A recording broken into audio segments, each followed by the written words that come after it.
naje mbanje kubaramutsa mwese mu izina rya Yesu. Mwaro cyane.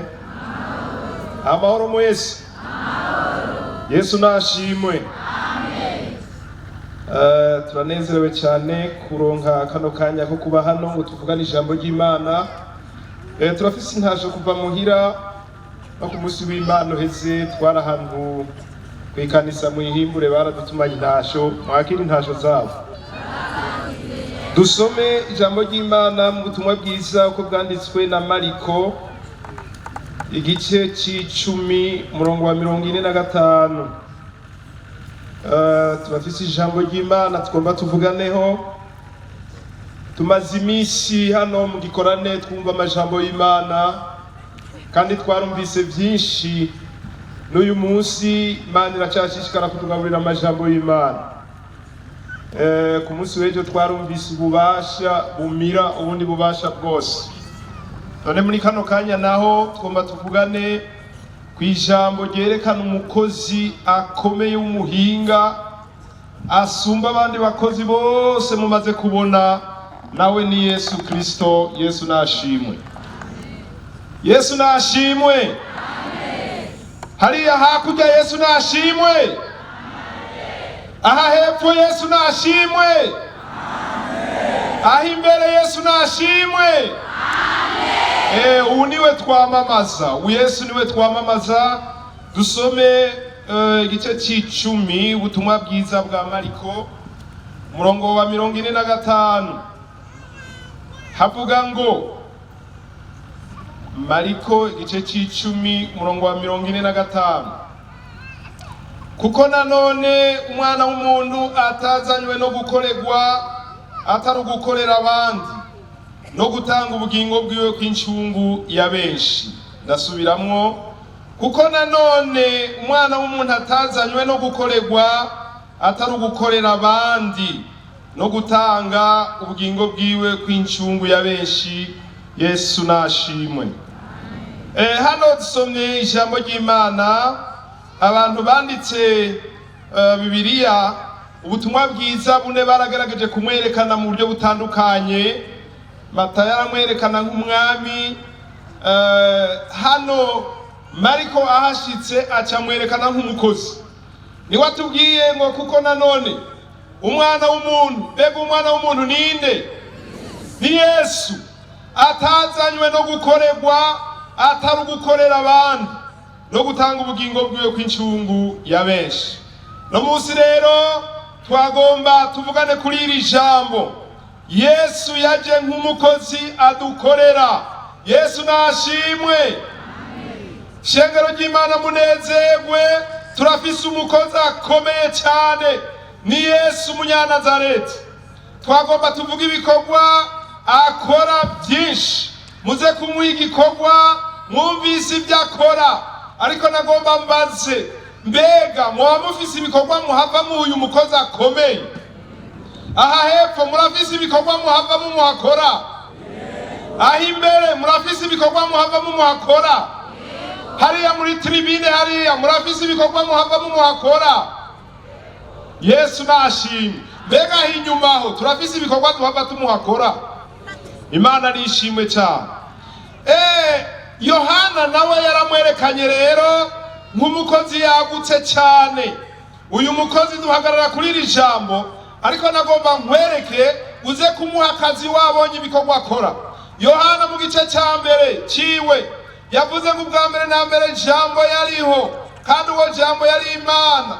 Mu byaremwe byose nta na kimwe kitaremwe nande nawe. Nico gituma ibyo ufise byose. Ico gira ingorane icyo ari cyo cyose ucumuha igikorwa, niwe yabiremye, niwe yabikoze, afise kubisubiramo neza. Yesu nashimwe. Mu gice cya kabiri cya Yohana tumubona bamutumiye mu bukwe kandi Galilaya, aragenda arashikayo. Ivyari byo bari bafise biragabanuka birahera, mugabo Yesu ko bari bamutumiye, mbega byagenze neza. Yesu nashimwe cyane.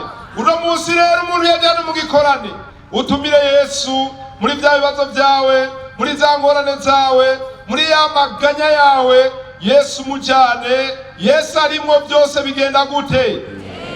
neza. Yesu nashimwe. Mu gice cya gatatu cya Yohana tumusanga uwo Yesu ariko arigisha umuntu akomeye yitwa Nikodemu. Woshobora kubaho wiga udatahura, uri mu ishengero ry'Imana atacu uratahura. Uno munsi Yesu ari hano kugira ngo akwigisha gutahutse. Uyu ni umukozi akomeye cyane, ashobora kwigisha abantu bitwa ko bize amashuri maremare mugabo bagahindukira bagaca bugufi. Arafise ibyo Yesu akwigisha. Yesu nashimwe. Yesu nashimwe. N'uyu mukozi turiko turamamaza. Mu gice cya kane tubona ari kumwe n'umusamariyakazi kw'iriba, kandi umusamariyakazi yari umunyabyaha akomeye. Kuva mu gitondo gushika isaha 6 yari amaze guhura n'abagabo 5 wacahura na Yesu Munyanazareti. Aramubwira ngo mpa amazi yo kunywa. Yesu aramubwira uwo musamariyakazi aramubarira ati usabye uta amazi yo kunywa, kandi nanje ndi umusamariyakazi nawe uri umuyuda, kandi uzirikana tunenana. Yesu aramubwira ati iyo wari uzi ugusabye amazi yo kunywa wari kumusaba akaguha amazi y'ubugingo, ntuzosubire kugira inyota ukundi no kugaruka kuvoma ino. Aramubwira ati mpa ayo mazi se yanywe ko sinzosubire kugaruka ino. Avuga ati genda uzane umugabo wawe ndayabahe mwese. Yesu azi bingahe? Ashobora bingahe? Abona bingahe? Yari yamubonye n'abo bagabo 5 byari ku nyamugore. Acavuga ati nta mugabo ngira. Yesu atuvuze ko 5 mwamanye, sigwawe n'uwo muri kumwe n'ubusubi wawe. Yesu acaramubwira rero, nyamugore acaragenda mu gisagara abwira abantu ati nimuze murabe uwambariye ibyo nakoze byose, nambariwe Kristo. Abantu baca baza kuri Yesu, abarahindutse umuvuga butumwa rurangiranwa. Acazana abantu benshi kuri Yesu. Waba waragize intege nke, waba waragize ingorane, waba warakoze ibyaha bitandukanye, Yesu no munsi ari hano kugira ngo aguhindure naho muri ruhebwa. Yesu no munsi araguhindura ucika umukozi w'umwizigirwa kugira ngo ukorere Yesu nawe. Yesu nahabwa icubahiro. Mu gice cya 5 dusanga ariko aragendagenda asanga umuntu agwariye ku kidengeri amaze imyaka 38. Aramubwira ati wumva ugomba gukira, amubare ngo wikorere ikirago cyawe utahe. Mbega uwo muntu yari yikoreye arataha cyangwa ntiyatashe? Yesu n'umuganga mukuru. No munsi nawe ufise ikibazo cy'ingwara kimeze gute, n'uyu mukozi twagomba ucuha akazi mu kanya kari imbere gatoya, uce bugufi avuga ijambo rimwe gusa ku ngwara yawe byose bigenda neza. Mu gice cya 6 dusanga Yesu agaburiye abantu 5,000. Ahaza abantu 5,000 akoresheje udukate 5 n'udufi 2. Uno munsi wa muri kuriganyira ngo mbega uno mwaka nzobaho gute, uno mwaka nzorya iki, muri stoke nta kirimwo. Ariko Yesu ari hano. Yesu n'umutima wururutse uvuye mu ijuru, umaze kumuryako byose bica bigenda neza. Egera uyu mukozi rero, wewe uri kuraganya afise byose. Yesu niwe mutima wururutse uvuye mu ijuru, uhejeje kumuryako ntasubira kugira inzara ukundi. Igice cy'indwi dusanga n'amazi y'ubugingo. Niko ndavuga muri Yohana, n'amazi y'ubugingo yahagaze ku munsi uherukira iyindi minsi mikuru. Arasemera ngo nambari ufise inyota naze kuri jewe anywe. Wowe ufise inzara, wowe ufise inyota yo gukora ibyaha, inyota yo kubesha, inyota yo gutukana, inyota yo gusambana, inyota y'ibindi byose, Yesu n'amazi y'ubugingo umunyoye ko ntasubira kugira inyota yo gukora ibyaha. Yesu nashimwe. Munyumvire umukozi mwomuha akazi. Yesu nashimwe cyane. Mu gice cy'umunani naho muri iki gitabo cya Yohana nyene dusanga ari umuntu agwanira abanyantege nke. Umugore yafashwe asambana, baca bamuzana imbere ya Yesu, n'urubanza rwo gupfa baruciye, bamushikana imbere yiwe bati twamufasha asambana. None rero ivyagezwe biraturekura kwicisha amabuye umuntu ameze uko. Nawe gira icyo ubivuze ko. Yesu ngo arunama yandikisha hasi urutoke, yunamutse ati muri mwebwe umuntu atarakora icyaha n'abari bamubanza ibuye. Ariko arandika hasi, abantu rero babonye ariko arandika hasi, ngira babiyumviriye bati uyu Yesu kwazi byose, kwashobora byose, ashobora kuba ariko arandika ibyaha byacu. None rero aya mabuye naho twayazanye, bagiye kamwe kamwe, wa mukenyezi asigaraho wenyine. Yesu ati nyina wanje, mbega babandi bakureze bari hehe? Ati nta numwe ari hano mugenzi, najewe sindagucira urubanza, genda ntuzosubire gukora icyaha. Mbega urubanza rwo gupfa bari bamuciriye rwarafuswe cyangwa ntirwafuswe? Oh, Yesu nashimye. Naho ufise ikibazo kingana gute, naho satani yoba yarakuzingirike bikagenda gute, ukabushitsa ahantu wihebura uti byanje ntibikivayo, Yesu ni muzima n'umukozi w'umuhinga, arashobora kubihindura. Uno munsi ugataha wejejwe. Yesu nashimwe. Yesu nashimwe. Mu gice cy'icenda cy'ico gitabo tumusanga Yesu ariko araha umuntu wavutse ari impumyi. Wowe uri mw'ishengero atacurigera ubona c'akamaro muri Kristo Yesu. Uno munsi uyu mukozi ari hano agomba gukore ku maso kugira ngo ushobore guhumuka. Abigishwa barabaza Yesu bati mbega Yesu urya yarakoze ibyaha cyangwa n'abavyeyi biwe? Yesu aravuga ati oya, nta byaha yakoze kandi abavyeyi biwe ntacyo bakoze, ariko no kugira ngo ibikorwa by'Imana bibonekere kuri uyu. Aca asiga utwondo ku maso, amubwira ngo aje kwiyuhagira mu kidengeri Silowamu, aze kugaruka abona. Mbega basomye, amaze kumva ibyo Yesu avuze akabikorerako, akagenda akiyuhagira, yagarutse ari impumyi cyangwa yaje yahumutse? Yaje yahumutse. Yesu nashimwe. Uno munsi rero ukuri kose Yesu aragukora ku maso kugira ngo ushobore guhumuka. Haraho wabwira uti yemwe jewe naho namaniga sintahura simbona, uze kwegera Yesu. N'umuhinga akomeye cyane, aragukora ku maso y'umutima, nawe uze kubona ibimenyetso n'ibitangaza bivya mu byagezwe vy'Imana. Yesu nashimwe. N'ubu Yesu turiko turamamaza. Igice c'icumi n'irembo ry'intama. Uciye muri we arinjira agaturuka akamererwa neza akaronka amahoro. Niwe rembo ducamo tukaba amahoro. Wewe warabuze amahoro, tumbera Yesu. Uce muri Yesu byose bigenda neza. Mu gice c'icumi na rimwe tumusanga ari ukuzuka n'ubugingo. Tubona ariko arazura Lazaro, yaramaze kane mumva, mbere bavuga ngo yamaze kunuka, ariko Yesu agiye avuze ngo genda munyereka aho mwamushize. Iyo nkuru mwarayisomye, baranavuga bati oya mugenzi yamaze kunuka, amaze kane mumva. Mugabo Yesu avuze ngo genda munyereke, ugenda umwereka aho byapfiriye, ugenda umwereka aho byononekariye. Muri ako kanya baragenda baramwereka, aca avuga ijambo. Uyu mukozi ndamukunda, afise ijambo rifise ububasha, ahagarara kumva, avuga ngo tembagaza ico kibuye. Aca avuga ngo Lazaro ngwino. Mbega Lazaro yaraje canke ntiyaje? Uyu mukozi n'umukozi w'umuhinga kabisa. Ibyo abantu bahebuye, ibyo abantu bahevye, ibyo abantu bagira ngo byarapfuye nta kikivamwo, uyu mukozi arabihinduramo vyiza, akabikuramo ikintu ciza kandi cikimazi. Yesu nashimwe. Mu gice ca 12 dusanga ari umwami ngo ariko aragendera ku ndogoba yinjiye Yerusalemu, ngo bavuga ngo Hoziyana hashemagizwe uje mu izina ry'Uhoraho. N'uyu mukozi Yesu no munsi yaje mu izina ry'Uhoraho, niwe yaje gukora muri kino gikorane c'Imwaro. Uyu mukozi arakeneye igikorwa gikomeye.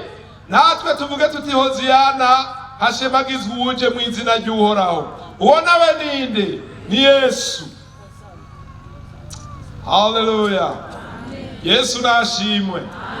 Mu gice ca 13 naho tubona uyu mukozi ari umukozi mwiza, ntagaya akazi. Oya, tumubona ari karozi ibirenge vy'intumwa.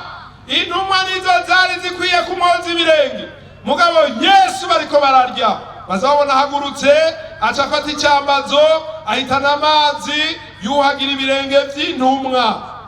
Ariko ngo ashitse kuri Petero atoya, jewe ntunyoza, abo bantu sinzi ingene byabagendeye, wewe uri umukuru wacu ntushobora kunyoza. Yesu atoyaye ni ntakoza ntaho tuzoba duhuriye. Petero ati oya, gasanga ari ibyo rero tuhera ku mutwe. Oh, Yesu nashimwe. Uno munsi Yesu uza kumubwira nka Petero uti mwami guhera ku mutwe gushika hasi ugira icyo unkoreye nyakubahwa, kandi Yesu araza kugigukorera. Unyumvira Yesu uwo muha akazi hariya muri tribune mwomumbere igikorwa gahembe. Mana nishimwe cyane. N'ubu Yesu turiko turamamaza mu gice c'14 avuga ngo nimuhagarike imitima yanyu mwizere Imana nanje mugirene.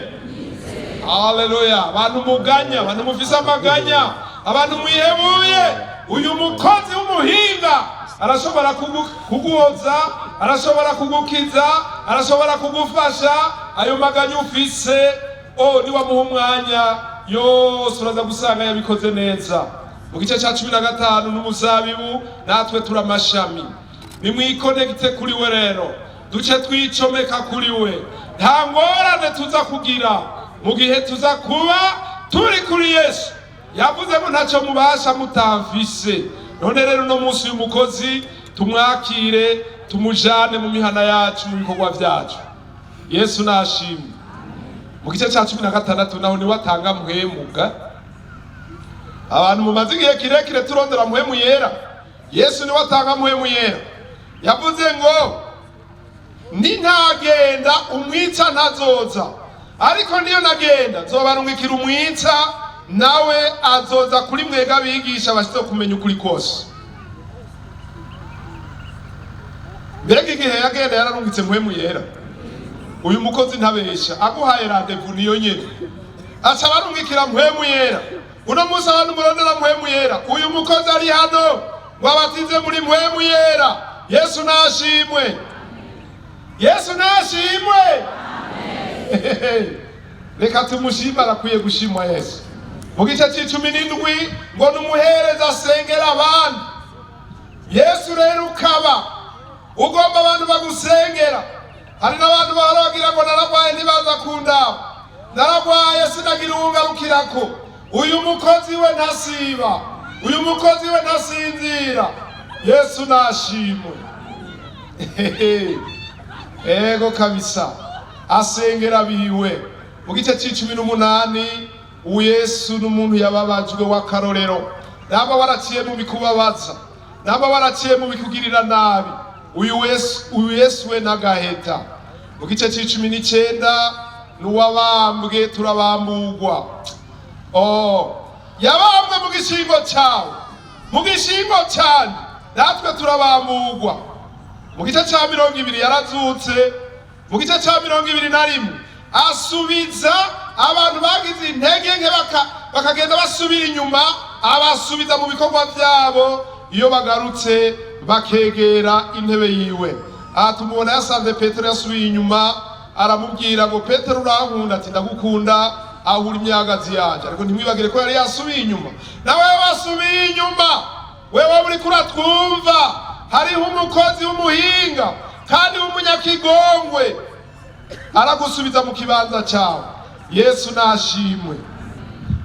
Reka duhabe tuza gusozera, ariko ndamamaza ibikorwa byiwe kugira muze kumuha akazi mwumvise ibyo akora. Dusome muri Yesaya, ubutumwa bwiza bwa Yesaya, igitabo ca Yesaya 48. Hamagariyo Mana yikorereye mwe, hamagariyo Mana yikorereye. Hamagara uwo Yesu yikorereye mwe, hamagariyo Mana yikorereye.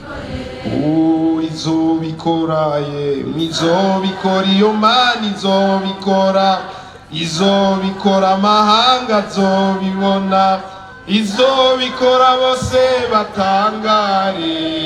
Hamagariyo Mana yikorereye. Yicarire mu gusenga wihorere ntuze, hamagariyo Mana yikorereye. Izobikora yemwe, izobikora iyo Mana izobikora, izobikora amahanga azobibona, izobikora bose batangare, hamagara iyo Mana yikorere. Yesu nashimwe. Yesaya 48 ku murongo wa 11 dusomeho amajambo y'Imana. Ibi bikorwa rero umuntu aze guha igikorwa Yesu muri iki gitondo, ntuzove ngaha mu gikorane uyu mukozi utamuhaye akazi, ntuzove ngaha mu gikorane uyu mukozi utamuhaye ibibazo byawe byose, kandi ucumutumira muce mujana, uzoraba ingene azobikora neza, azobikora amahanga azobibona. Yesu nashimwe. 11 kubwanje, mbere kubwanje nyene nzogira gute? Nzobikora. Niki cyotuma izina ryanje rikengerwa, kandi icubahiro cyanje sinzogiha inde? Uyu mukozi icubahiro ciwe rero nugukora ibikorwa n'abandi badashoboye, nugukora ibikorwa n'abandi badatahu, nico cubahiro ciwe. Ibyo uvuga rero ngo byarananiranye, mukanya uhamubishikiriza Yesu. Dusozerere hano mu Bitesalonike ba mbere, icete ca mbere Paulo yandikiye Bitesalonike, duce dusenga Imana. Uzoba wamaze kumva ico ushobora guhereza Imana muri kano kanya. Abitesalonike ba mbere igice ca 5,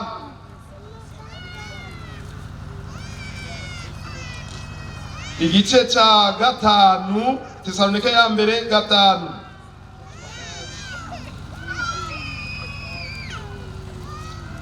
Dusome murongo wa 24.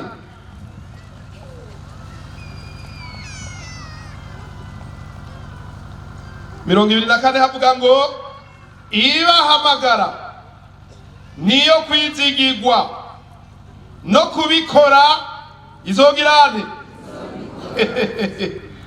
Ibahamagara niyo kwizigirwa no kubikora izogirane.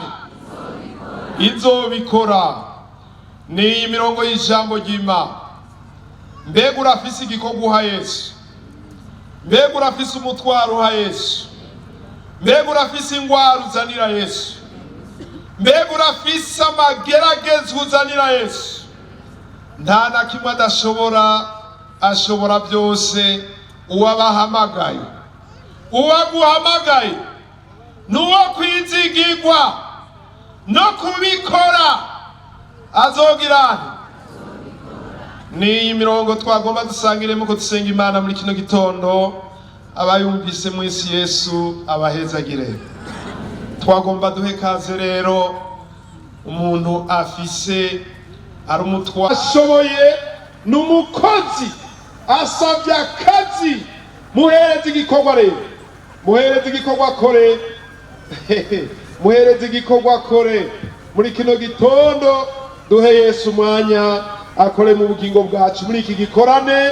Tumutahane, numutumira akomeye, tumujane muri salo, tumujane mu byumba, tumujane mu bikorwa, tumujane aho tuja hose. Tuzobona Yesu akora ibimenyetso n'ibitangaza hagati muri twebwe. Imana ihabwe icubahiro. Kaze abakozi b'Imana mushike hose, abakozi b'Imana mushware hose, kugira ngo umuntu wese aronke impanuro y'umukozi w'Imana. Hanyuma rero dusabe wa mwungere Nicolas abasengera Imana. Lord Jesus, Mwami Yesu, we are grateful for your presence. turanezerewe cyane kuri hano. We're grateful for your presence and for what you are doing among us. Turanezerewe kuri hano kandi turanezerewe n'ivyo uri kuradukorera. You are turning darkness to light. Uri kurirukana umwijima ukadushikana mu muco. You are turning death to life. Uri kurakura abantu mu rupfu ukabashikana mu bugingo budashira. You are forgiving sins right now. Uri kuraharira ibyaha muri no mwanya. When we repent, you will forgive. iyo abantu bihanye uca uduharira And you forgive without conditions. kandi uduharira ata bintu ushizeho nk'inzitizi And you forgive immediately. uharira ubwo nyene iyo umuntu yihanye. Even if we will remember our sins, you will forget them. naho umuntu yoguma yibuka ibyaha wewe ntuvyibuka namba uba wavyibagiye wamuhariye. And your word tell us that anyone who comes to you will become a new creation. jambo ryawe ritubwira ngo umuntu wese iyo aje kuri wewe umuhindura icaremwe gisha. Thank you for doing your ministry here. urakoze mwami yesu kubw'igikorwa cyawe uriko urakorera hano. Even though you are King of Kings, naho uri umwami w'abami you are here to serve. uri hano nk'umukozi ariko aradukorera. And as the evangelists and pastors are laying their hands, nico gituma mu izina ryawe aba bapastori n'aba bavugabutumwa bariko baragororera ibiganza hejuru y'aba bantu. we know that also you are walking around and laying your hands on people. twizeye kandi nk'uko abakozi b'Imana bariko barabigira niko nawe uriko urakora ku muntu uwo ari we wese apfukamye mu mutima wiwe. And you are giving your power, uriko urabahereza ubushobozi bwawe. you are giving your forgiveness, uriko urabaha imbabazi zawe. you are giving your Holy Spirit uriko urabaha mpwemu wawe yera to anyone who asks you. kandi ivyo uriko urabikorera uwo ari we wese ariko arabigusaba. And whatever you are doing for free. kandi ivyo uriko urabikorera umuntu wese ariko arabigusaba ku buntu gusa. Because you are filled with grace. kuko wuzuye ubuntu And you are filled with truth. kandi wuzuye ukuri And you are filled with love. wuzuye urukundo. We receive your presence. turakiriye ubwiza bwawe And we open our hearts for your presence. turuguruye imitima yacu kugira ngo winjire muri twebwe. And we ask you to do your work in our life. turagusabye ushishikare gukora igikorwa cyawe mu bugingo You bwacu. do what everyone needs to have. mwami korera umuntu wese ico akeneye. And you touch us, each and everyone, in a very personal way. turasabye ngo umuntu wese umukoreko mu buryo bwiwe ku giti ciwe. You are here among us. uri hano kandi uri hagati muri twebwe. And we search for your presence and your power. kandi natwe twifuza mwami ko ushishikara kutwegera ukaduha ubushobozi bwawe. Thank you for serving us. mwami turagushimiye kuri kuradukorera. We praise you, Jesus. turagushize hejuru mwami yesu. Mu izina rya Yesu. In the name of Jesus. Amen. abafise imitwaro mugire ukwizera dusabe mwungere Thomas wikumura abasengera Imana.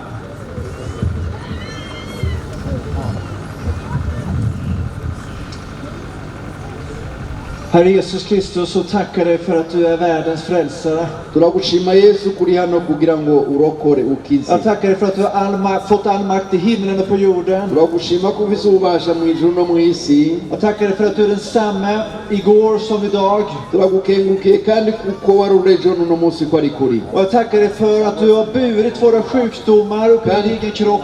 turashima ko wikoreye hariya ku musaraba ibyaha n'indwara zacu. Tack för dina löften som finns i ditt ord. turagushima yuko kandi iryo sezerano turifite uno munsi na twebwe. Och nu vill jag be i Jesu namn för var och en som är sjuk, turasabiye rero abarwayi muri uno mwanya som plågas av sjukdom, bumva ko batorohewe mu mubiri, utav smärta. bumva ko batorohewe basaba ko botabagwa. Får bara tala ut dina löften om helande över var och en. turasabye kandi twibuka rya sezerano ry'uko ushobora gukiza.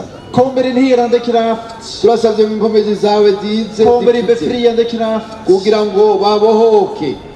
Vi ber att ditt rike ska komma. kandi turagusaba ngo ubwami bwawe Att varje buze, sjukdom ska få brytas. abarwayi bashobore gukira, Och du kommer med ditt liv, din hälsa. kandi urenguka Din ko läkedom. ubagirira neza ukabakiza. Och jag tackar dig för att du bär våra sjukdomar. turagushima yuko wikoreye ibyaha byacu Vi n'ingorane bryter all sjukdom, all kandi ko sjukdom. witaho uwo ari we wese uko Jag abantu tackar dig för att du frälser, turashima yuko du ukiza helar, ukiza du indwara upprättar, kandi du ugakomeza befriar, du gör ukabohora allting nytt. kandi byose ukabigira bisha Genom dina sår så är vi botade. kubera inguma zawe nizo zidukiza I Jesu namn. turabisabye Vi kandi mu proklamerar izina din rya Yesu hälsa. turasabye ngo Din hälsa utangaze ugukiza kwawe kuri och abo ditt barwayi liv här, ditt förvandlande liv. turasabye ngo mu buzima ugire icyo I ubakorera Jesu namn. tubisabye mu izina rya Yesu umwami wacu Amen. amen koma dusengere abifuza inkomezi dusaba umwungeri wa mbere w'Ikayanza asenga Imana. tugukengurukiye kuri iki gitondo ciza mwami wacu Yesu Kristo, turashimiye imbabazi zawe mwami Imana ziriko zirakora igikorwa hano.